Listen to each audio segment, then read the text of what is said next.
سوال نمبر 13، خدا کی صفات میں شریک کرنے کا کیا مطلب ہے؟ جواب، خدا کی صفات جیسی کسی دوسرے میں کوئی صفت ثابت کرنا شرک ہے، کیونکہ مخلوق میں خواہ وہ فرشتہ ہو یا نبی، ولی، پیر، امام ہو، ان میں خدا کی صفتوں کی طرح کوئی صفت نہیں پائی جا سکتی۔ سوال نمبر 14، تقدیر کسے کہتے ہیں؟ جواب، ہر بات اور اچھی بری چیز کے لیے اللہ تعالیٰ کے علم میں ایک اندازہ مقرر ہے، اور ہر چیز کے پیدا کرنے سے پہلے اللہ تعالیٰ اسے جانتا ہے۔ اللہ تعالیٰ کے اسی مقرر کیے ہوئے اندازے کو تقدیر کہتے ہیں۔ سوال نمبر 15، رسول و نبی کسے کہتے ہیں؟ جواب، انسانوں میں سے اللہ تعالیٰ کے وہ خاص بندے جن کو اللہ تعالیٰ اپنے بندوں تک اپنے احکامات پہنچانے کے لیے بھیجتا ہے، ان کو نبی اور رسول کہا جاتا ہے۔ سوال نمبر 16، دنیا میں سب سے پہلے اور سب سے آخری نبی کون ہے؟ جواب، سب سے پہلے حضرت آدم علیہ السلام نبی بن کر آئے، اور سب سے آخری نبی محمد صلی اللہ علیہ وسلم ہے۔ سوال نمبر 17، ہمارے نبی صلی اللہ علیہ وسلم کب پیدا ہوئے اور کہاں پیدا ہوئے؟ جواب، مشہور قول کے مطابق ہمارے نبی صلی اللہ علیہ وسلم عام الفیل مطابق 571 میں مکہ معظمہ میں پیدا ہوئے۔ سوال نمبر 18، ہمارے نبی صلی اللہ علیہ وسلم کے والد ماجد اور والدہ ماجدہ کا کیا نام ہے؟ جواب، نبی صلی اللہ علیہ وسلم کے والد ماجد کا نام عبداللہ ہے، اور والدہ ماجدہ کا نام آمنہ ہے۔ سوال نمبر 19، آپ صلی اللہ علیہ وسلم کو مکہ والوں نے کیا لقب دیا تھا اور کیوں دیا تھا؟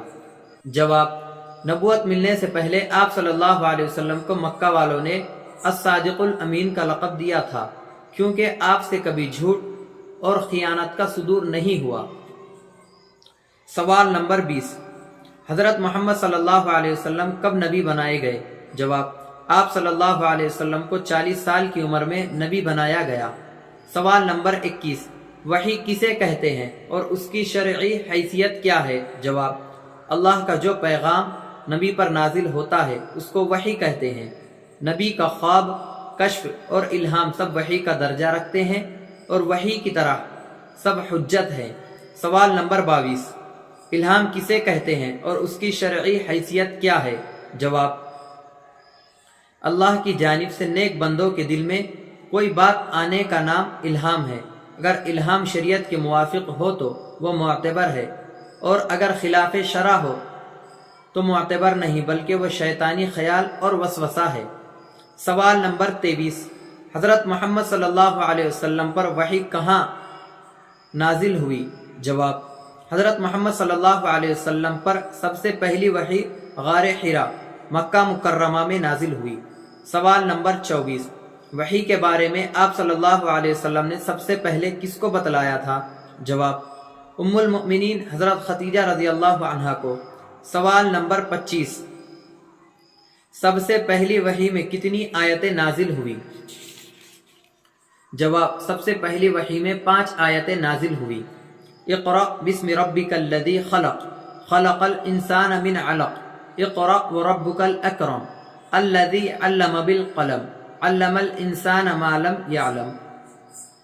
سوال نمبر 26، سب سے پہلے مسلمان ہونے والے کون کون حضرات ہیں؟ جواب، حضرت خدیجہ، حضرت ابو بکر، حضرت علی اور زید بن حارثہ رضی اللہ عنہم۔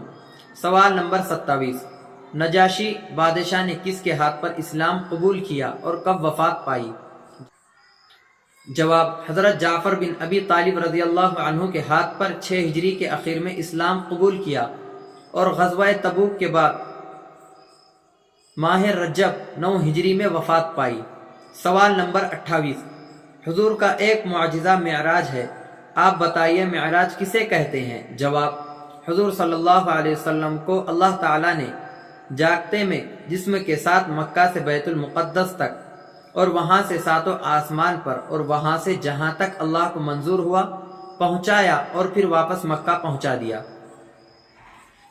سوال نمبر 29، 5 نمازیں کب فرض ہوئی اور ان کے منکر کا شرعی حکم کیا ہے؟ جواب، معراج کے موقع پر فرض ہوئی اور ان کا منکر کافر ہے۔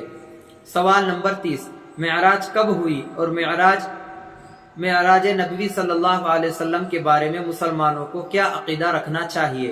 جواب: معراج 10 نبی میں ہوئی اور جمہور اہل حق کا اتفاق ہے کہ معراج جسمانی ہوئی۔ مکہ سے بیت المقدس تک اسرا کا ثبوت قرآن مجید سے ہے اور بیت المقدس سے آگے کا سفر احادیث صحیحہ سے ثابت ہے اور اس پر ایمان لانا ہر مسلمان کے لیے ضروری ہے۔ سوال نمبر 31، ہجرت کسے کہتے ہیں اور ہجرت کب ہوئی تھی؟ جواب: دین کے خاطر وطن کو چھوڑ کر دوسری جگہ چلے جانے کو ہجرت کہتے ہیں۔ کفار مکہ کی جانب سے اذیت دینے پر بحکم خدا نبی صلی اللہ علیہ وسلم نے 13 نبوی میں مکہ چھوڑ کر مدینہ کی طرف ہجرت فرمائی۔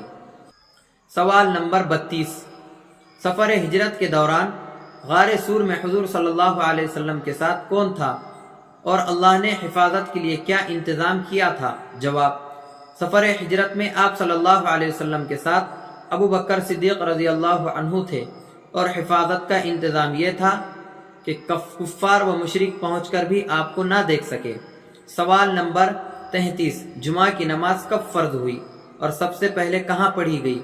جواب: 12 ربیع الاول 1 ہجری مطابق 27 ستمبر 622 میں، اور سب سے پہلے مدینہ منورہ کے بنی سالم کے محلے میں حضور صلی اللہ علیہ وسلم نے نماز جمعہ پڑھی۔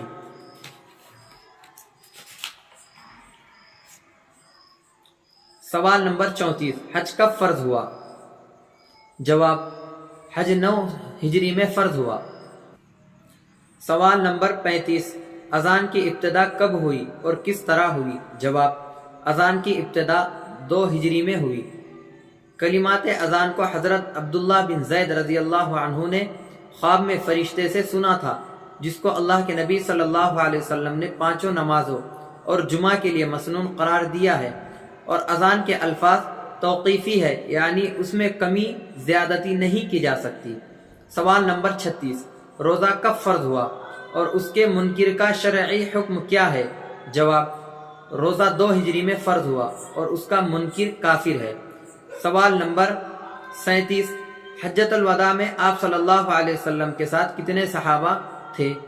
جواب: حجۃ الوداع میں آپ صلی اللہ علیہ وسلم کے ساتھ 1 لاکھ سے زیادہ صحابہ تھے۔ سوال نمبر 38، معجزہ کسے کہتے ہیں؟ جواب: خدا کے حکم سے اپنی نبوت کی صداقت کے لیے نبی کا وہ کام کر دکھانا جو انسانی طاقت سے باہر ہو معجزہ کہلاتا ہے۔ سوال نمبر 39، کرامت کسے کہتے ہیں؟ جواب: اللہ تعالیٰ اپنے نیک مومن بندوں کی عزت افزائی کے لیے خلاف اسباب جو کام ظاہر کرائے اسے کرامت کہتے ہیں۔ اولیاء اللہ کے ذریعے کرامتوں کا ظہور برحق ہے۔ سوال نمبر 40، کیا ولی سے کرامت کا ظہور ضروری ہے؟ جواب: ہر ولی سے کرامت کا ظاہر ہونا ضروری نہیں۔ سوال نمبر 41، استدراج کسے کہتے ہیں؟ جواب: فاسق فاجر کے ذریعے اگر خلاف اسباب کوئی کام ہو تو اس کو استدراج کہتے ہیں۔ یہ خدا کی طرف سے برے لوگوں کے لیے ڈھیل ہوتی ہے۔ سوال نمبر 42، آپ صلی اللہ علیہ وسلم کے بڑے معجزات کیا ہے؟ جواب: قرآن مجید، معراج، شق القمر، بہت سی آنے والی باتوں کی ان کے ہونے سے پہلے خبر دینا، اور 1-2 آدمیوں کا کھانا سینکڑوں آدمیوں کے لیے کافی ہو جانا وغیرہ آپ صلی اللہ علیہ وسلم کے بڑے معجزات میں سے ہیں۔ سوال نمبر 43، توریت، زبور، انجیل کا آسمانی کتاب ہونا کیسے معلوم ہوا اور ان کا حکم کیا ہے؟ جواب: ان تینوں کتابوں کا آسمانی اور منسوخ ہونا قرآن مجید کے ذریعے معلوم ہوا، نیز یہ بھی معلوم ہوا کہ موجودہ دور میں پائی جانے والی توریت اور انجیل ان پر عمل جائز نہیں۔ سوال نمبر 44، عقیدہ ختم نبوت سے کیا مراد ہے؟ جواب: حضرت محمد صلی اللہ علیہ وسلم کو اس حیثیت سے اللہ کا آخری نبی تسلیم کرنا کہ آپ صلی اللہ علیہ وسلم کے بعد تا قیامت کوئی نبی پیدا نہیں ہوگا۔ سوال نمبر 45، نبوت و رسالت اللہ تعالیٰ کی جانب سے ملتی ہے یا کوئی آدمی اپنی کوشش و عبادت سے بھی نبی بن سکتا ہے؟ جواب: نبوت و رسالت ایسا منصب ہے جو اللہ تعالیٰ کی طرف سے ملتا ہے، کسی کی اتباع یا عبادت و کوشش کی وجہ سے نہیں ملتا۔ سوال نمبر 46، کیا انبیاء اکرام کے لیے معصوم اور امین و صادق ہونا ضروری ہے؟ جواب، بعثت کے بعد اور بعثت سے پہلے بھی انبیاء کے لیے عصمت، امانت اور صداقت لازم ہے۔ یہ عیب ذرا بھی کسی نبی میں نہیں ہو سکتا، اور جس میں یہ عیب ہو وہ نبی نہیں ہو سکتا۔ سوال نمبر 47، قرآن مجید کی کتنی آیات عقیدہ ختم نبوت پر دلالت کرتی ہے؟ جواب، تقریباً 100 آیات عقیدہ ختم نبوت پر دلالت کرتی ہے۔ سوال نمبر 48، وہ آیت بتلائیے جس میں حضور صلی اللہ علیہ وسلم کو خاتم النبیین کہا گیا ہے۔ جواب، ما کان محمد ابا احد من رجالکم ولکن رسول اللہ و خاتم النبیین۔ ترجمہ، محمد صلی اللہ علیہ وسلم تمہارے بالغ مردوں میں سے کسی کے باپ نہیں، لیکن وہ اللہ کے رسول اور سب نبیوں کے آخر میں ہے۔ سوال نمبر 49، ختم نبوت پر کتنی احادیث مبارکہ دلالت کرتی ہے؟ جواب، تقریباً 200 سے زائد احادیث و آثار دلالت کرتی ہے۔ سوال نمبر 50، عقیدہ ختم نبوت ایمان کا جزو ہے یا نہیں؟